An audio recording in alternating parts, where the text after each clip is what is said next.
नमस्कार दोस्तों, कैसे हो। स्वागत है आपका मोहरी क्लासेस के यूट्यूब चैनल में। दोस्तों, इस वीडियो में रीजनिंग के 10 अति महत्वपूर्ण प्रश्नों को कवर करेंगे जो हमेशा परीक्षा में पूछे जाते हैं। दोस्तों, ये रीजनिंग का पार्ट नंबर 14 होने वाला है। अगर आप इससे पहले वाले पार्ट को अभी तक नहीं देखे हो तो उन्हें भी जाकर जरूर देखिएगा, सभी पार्ट इंपॉर्टेंट है।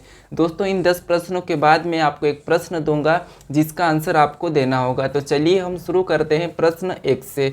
दोस्तों, आप हर किसी प्रश्नों को खुद से भी सोल्व करने की जरूर कोशिश करिएगा। हमारा पहला प्रश्न दिया है, प्रश्न कह रहा है कि लुप्त संख्या ज्ञात करें।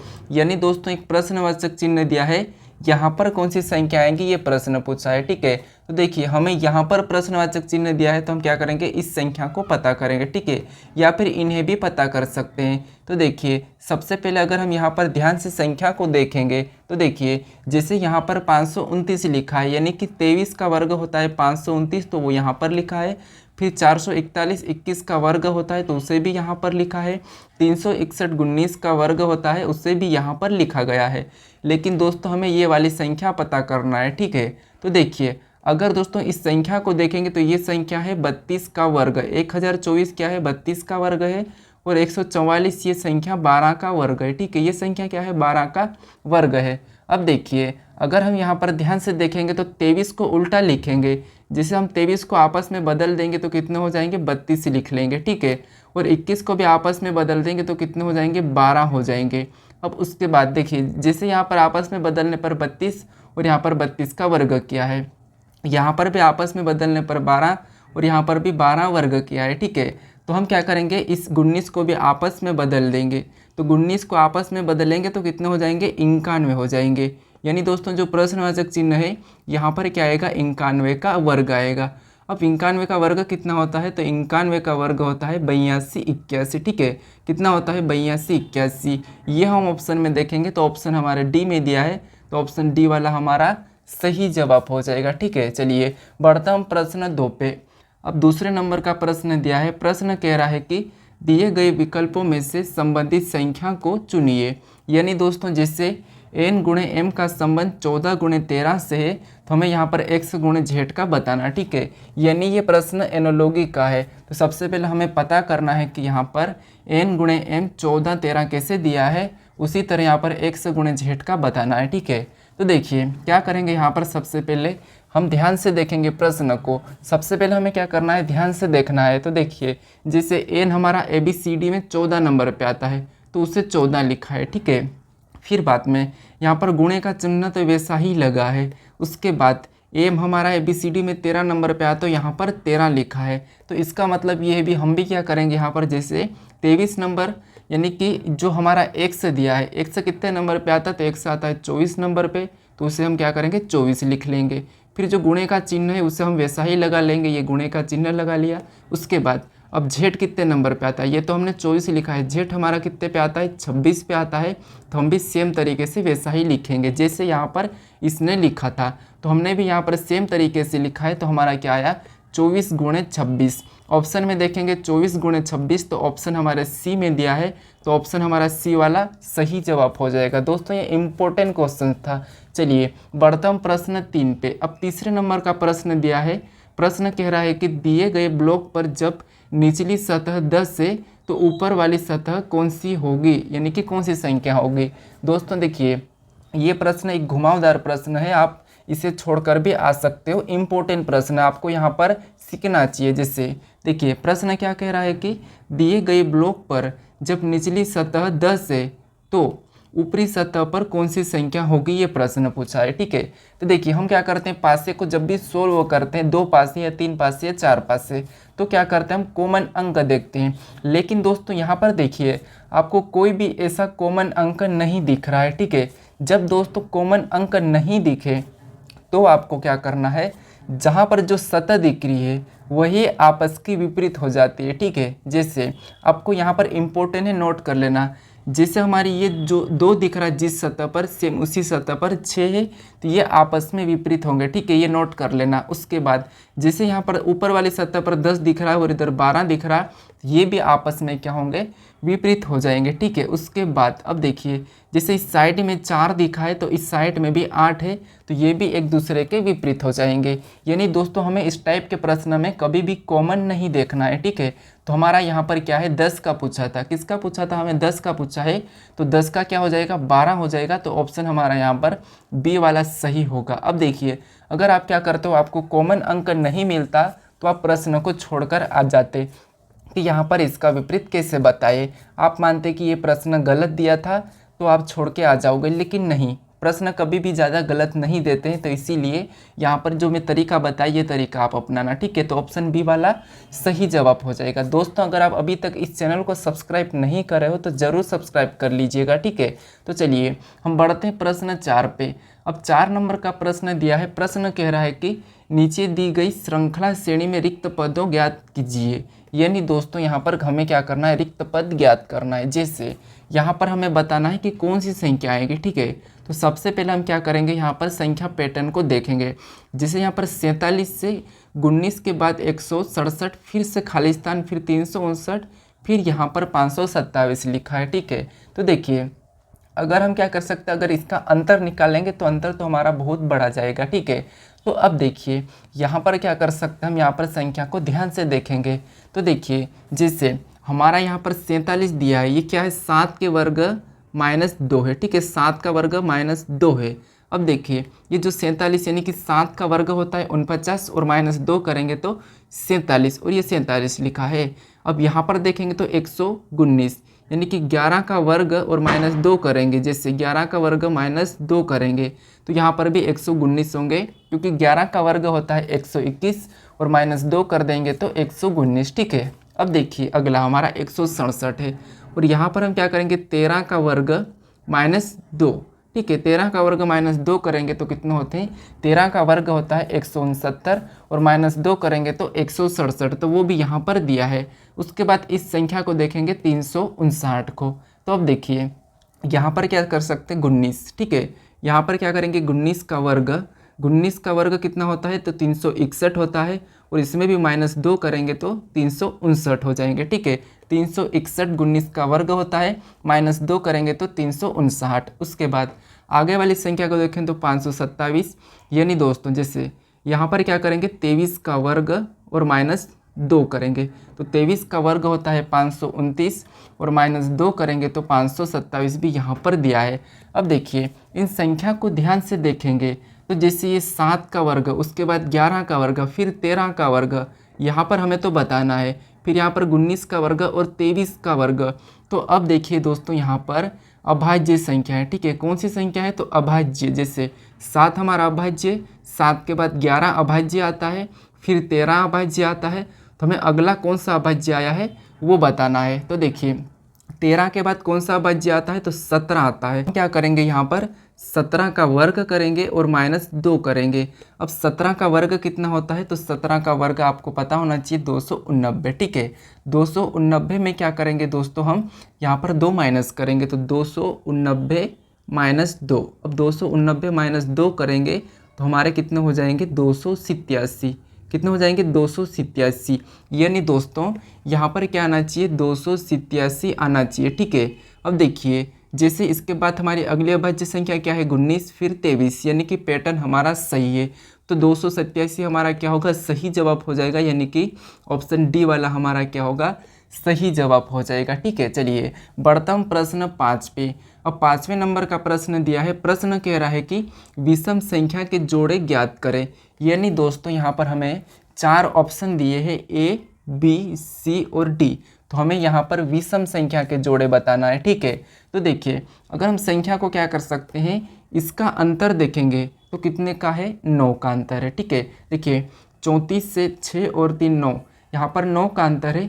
यहाँ पर देखेंगे, देखिए यहाँ पर तो 9 का अंतर है, और यहाँ पर देखेंगे तो 75, और यानी कि यहाँ पर तो दोस्तों यहाँ पर 18 का अंतर है।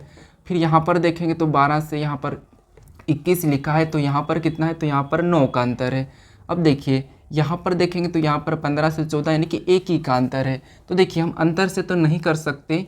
अब देखिए अगर हम यहाँ पर ध्यान से देखेंगे तो ये जो 34 लिखा है, ठीक है, ये 34 लिखा है, इसको आपस में पलट देंगे तो कितने होते हैं, 43 हो जाते हैं।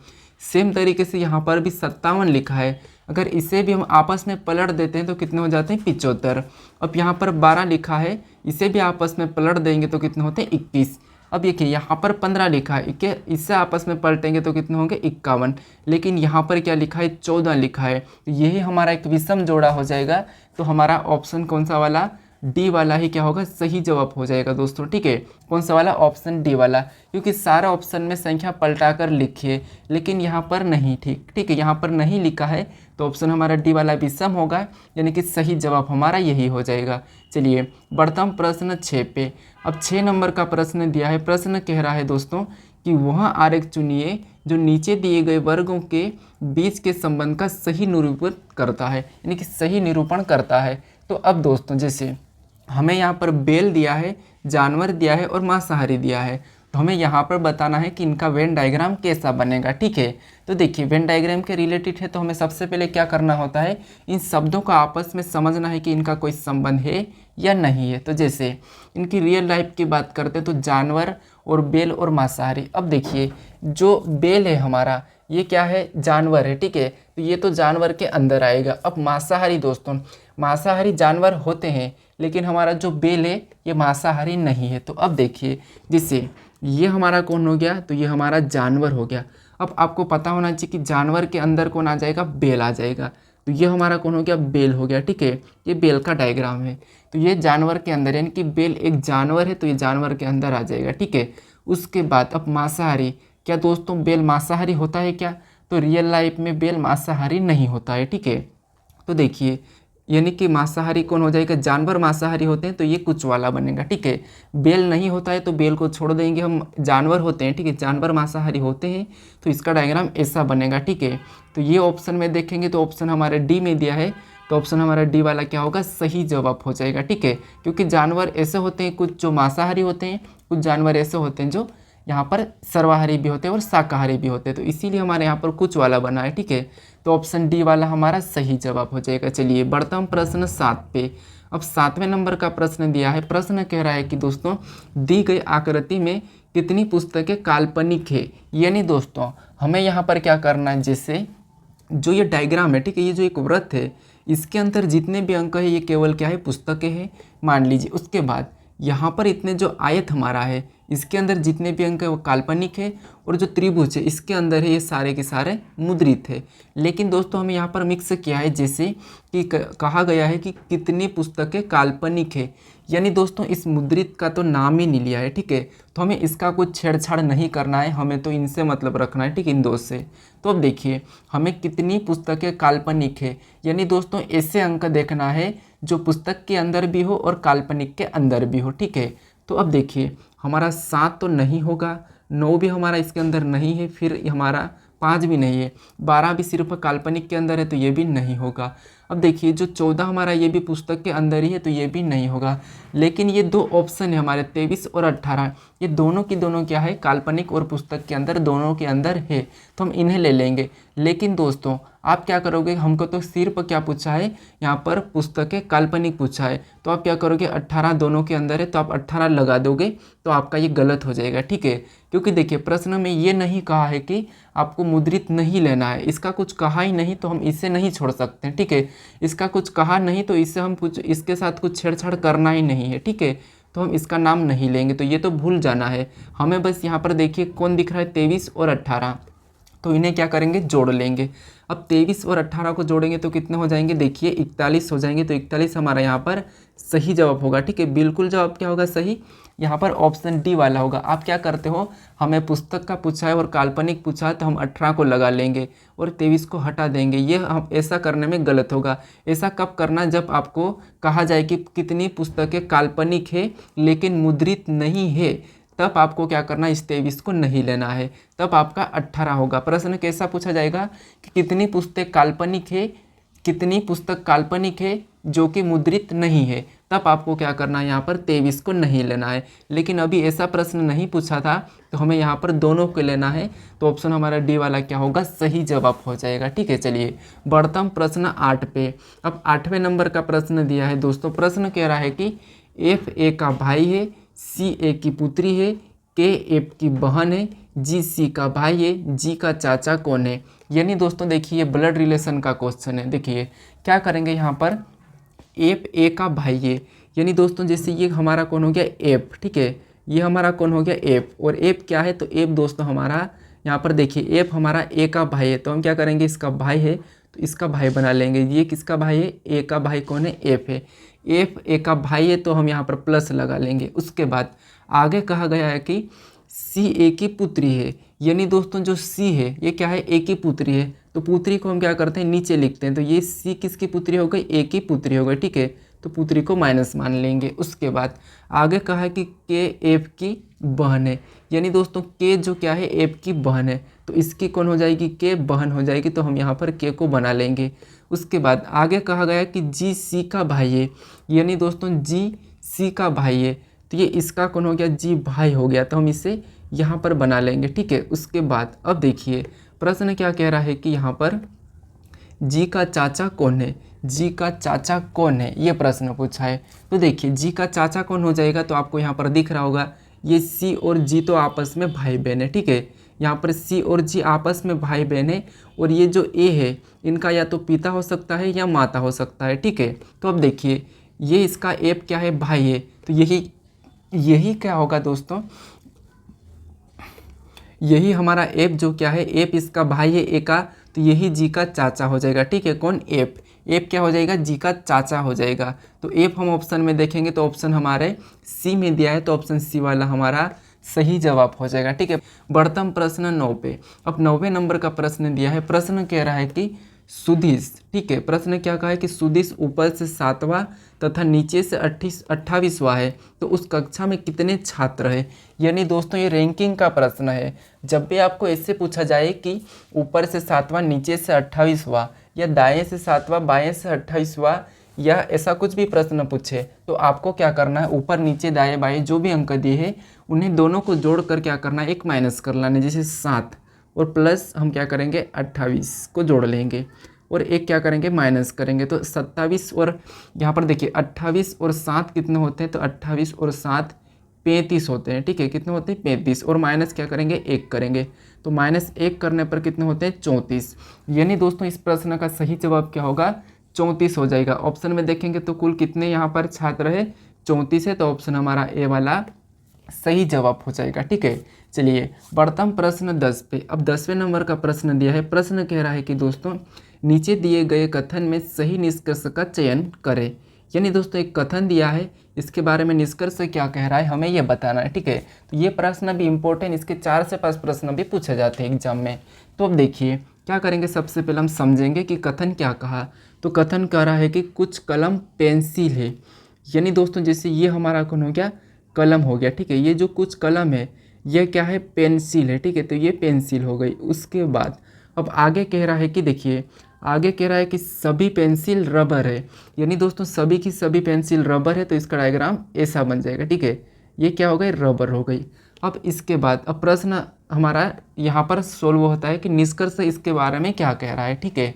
तो देखिए अब पहला निष्कर्ष कह रहा है कि कुछ कलम रबर है, यानी दोस्तों यहाँ पर कुछ कलम रबर है, तो ये सही बात है, यानी कि पहला निष्कर्ष तो सही हो जाएगा। आपको यहाँ पर दिख रहा होगा कुछ कलम रबर है। उसके बाद अब देखिए ये हमने पहला पढ़ा, उसके बाद दूसरा कोई कलम रबर नहीं है, यानी दोस्तों जब कुछ है तो कोई, तो यहाँ पर बोल रहा है कि कोई कलम रबर नहीं है, तो ये तो हमारा क्या होगा, गलत होगा, क्योंकि यहाँ पर तो कुछ है, कुछ कलम रबर है, तो यहाँ पर कोई कैसे हो सकता, तो इसीलिए ऑप्शन यहाँ पर हमारा ये दूसरा वाला निष्कर्ष गलत हो जाएगा। अब तीसरा वाला कुछ रबर पेंसिल है, तो यहाँ पर कुछ रबर जो पेंसिल है, जब सारी पेंसिल रबर है तो कुछ तो हो गई, तो यहाँ पर हमारा निष्कर्ष तीसरा भी सही कह रहा है, ठीक है। दूसरा हमारा क्या कह रहा है, गलत कह रहा है। तो ऑप्शन में देखेंगे हम केवल पहला और तीसरा, तो हम ऑप्शन में देखेंगे केवल पहला और तीसरा, तो हमारे यहाँ पर ऑप्शन सी में दिया है, ठीक है, ठीक है, क्या दिया है, और सी में दिया है केवल निष्कर्ष पहला तथा तीसरा सही है, तो ऑप्शन हमारा सी वाला क्या होगा, सही जवाब हो जाएगा दोस्तों। चलिए बढ़ता हम प्रश्न आगे वाले पे। अब आगे वाला प्रश्न यानी कि दोस्तों एक प्रश्न दिया है, देखिए ये आपका टेस्ट क्वेश्चन है। टेस्ट क्वेश्चन मतलब आपको क्या करना है, इस प्रश्न का सही जवाब कमेंट में बताना, ठीक है। जैसे आर टी का संबंध डब्ल्यू जेड से है तो आपको बताना है पी आर का, ठीक है। तो ये मुझे कमेंट करके बताइए, आपके पास ये ऑप्शन है, ठीक है। अब दोस्तों अगर आप अभी तक मेरे इस चैनल को सब्सक्राइब नहीं कर रहे तो आप प्लीज़ सब्सक्राइब कर लीजिए, ठीक है। अगर आप सब्सक्राइब कर लोगे तो मुझे और भी ज़्यादा मोटिवेट मिलता है, ठीक है। तो आप प्लीज़ सब्सक्राइब कर लीजिए, और अभी तक वीडियो को लाइक नहीं किया है तो अभी तो लाइक कर लीजिए, ठीक है। तो चलिए हम मिलते हैं नेक्स्ट वीडियो में। अगर आपको PDF चाहिए दोस्तों, ये प्रश्न चाहिए आपको, तो आपको व्हाट्सएप पे जाना, वहाँ पर आपको डिस्क्रिप्शन में अभी लिंक दे दूँगा,